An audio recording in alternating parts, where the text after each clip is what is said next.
अन्या और राज उस भव्य हवेली के सामने खड़े थे। जैसे जैसे सूरज ढल रहा था, परछाइयां लंबी होती जा रही थीं। अन्या, जो हमेशा से एडवेंचर पसंद करती थी, उत्सुकता से कांप रही थी। भूत जैसे सच में होते होंगे। राज, जो कि एकदम नास्तिक था, उसने उपहास किया। हवेली खड़ी थी, शांत और सतर्क। उसकी खिड़कियां अंधेरी आंखों की तरह उन्हें घूर रही थीं। अन्या ने अपने अंदर एक सिहरन महसूस की। गहरी सांस लेते हुए अन्या आगे बढ़ी और राज को अपने साथ खींच लिया। भारी ओक का दरवाजा चरमराहट के साथ खुला, मानो कोई चेतावनी दे रहा हो। हवेली का भीतरी भाग अंधेरा और धूल भरा था। मकड़ियों के जाले भयानक साज सज्जा की तरह लटके हुए थे। हवा में सड़ांध और भारीपन था। अन्या बेखौफ, बढ़ती उत्सुकता के साथ आगे बढ़ रही थी। राज उसके पीछे पीछे चल रहा था और बुदबुदा रहा था।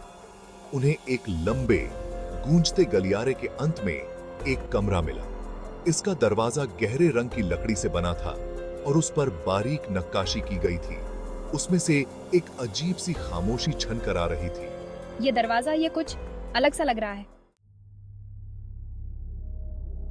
जूते घिसटने की आवाज ने केयरटेकर के आने की सूचना दी। उसकी चाल धीमी और भारी थी, जैसे हर कदम के साथ एक कहानी कह रहा हो।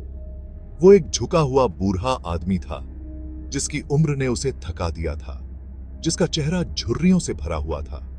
हर झुर्री में एक रहस्य छुपा हुआ था। हालांकि उसकी आंखें तेज और सतर्क थीं। वे आंखें सब कुछ देख चुकी थीं। वह दरवाजा श्रापित है, उसकी कहानी सुनो। उसने उन्हें लालच में फंसे एक परिवार की कहानी सुनाई। एक परिवार जो इस घर में बसने आया था।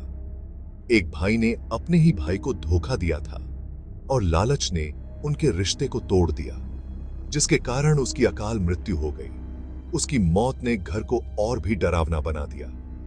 उसने दावा किया कि जिस भाई की हत्या हुई थी, उसकी आत्मा उस दरवाजे के पीछे फंसी हुई है और वह कभी मुक्त नहीं हो पाई, और उसकी बेचैन आत्मा शांति की तलाश में है। राज ने उपहास किया, लेकिन कहानी ने उसे भी विचलित कर दिया। लेकिन अन्या ने अपनी रीढ़ की हड्डी में सिहरन महसूस की। उसे लगा जैसे कोई उसे देख रहा हो। दरवाजे के आसपास की हवा ठंडी होने लगी। एक अजीब सी ठंडक ने पूरे माहौल को घेर लिया। चौथा भाग। दरवाजे के पीछे पुराना और जंग लगा ताला कराहने की आवाज के साथ खुल गया। यह ताला वर्षों से बंद था, मानो किसी रहस्य को छुपा रहा हो। दरवाजा खुला और एक अंधेरा कमरा दिखाई दिया। कमरे के अंदर का दृश्य धुंधला और रहस्यमय था। एक बासी गंध हवा में तैर रही थी, जो सड़ांध की गंध के साथ मिल गई थी। यह गंध इतनी तीव्र थी कि सांस लेना मुश्किल हो रहा था। भारी सांस लेते हुए अन्या ने अंदर कदम रखा। उसका दिल तेजी से धड़क रहा था। हर कदम के साथ उसकी बेचैनी बढ़ती जा रही थी। राज, जिसका संदेह एक पल के लिए गायब हो गया था, उसके पीछे पीछे चला गया। वह भी अन्य की तरह चिंतित था। कमरा खाली था, उसमें कोई फर्नीचर नहीं था। दीवारें भी नंगी और ठंडी लग रही थीं। फर्श पर धूल की मोटी परत जमी हुई थी। ऐसा लग रहा था कि इस कमरे में वर्षों से कोई नहीं आया। एक अकेली खिड़की से रोशनी की एक धीमी किरण आ रही थी, जो हवा में नाचते धूल के कणों को रोशन कर रही थी। यह दृश्य किसी पुराने समय की याद दिला रहा था। धीरे से, यह जगह मुझे डरावनी लग रही है, यहां कुछ तो गलत है। अचानक खिड़की बंद हो गई। यह आवाज इतनी तेज थी कि सब चौंक गए। कमरे में ठंडी हवा का झोंका आया और अन्य के हाथ में पकड़ी मोमबत्ती बुझ गई। अब वे पूरी तरह से अंधेरे में थे। वे अंधेरे में डूब गए। चारों ओर घना अंधेरा था, जिससे कुछ भी देख पाना मुश्किल हो रहा था। धीरे से, सावधान सावधान, हमें यहाँ से निकलना चाहिए। पांचवां भाग। फंस गए। यह एक ऐसी रात थी जिसे वे कभी नहीं भूल पाएंगे। अन्या हांफने लगी। उसके गले में डर का शिकंजा कस गया। उसकी आंखों में भय साफ झलक रहा था। उसने राज का हाथ टटोला, जो उसे ठंडा और चिपचिपा लगा। उसकी पकड़ में घबराहट थी, जो उसे ठंडा और आजाद था। घबराहट भरी आवाज में, हमें यहां से जाना होगा अभी। हमें एक रास्ता खोजना होगा। वे अंधेरे में हाथ फैलाकर दरवाजे की ओर भागे।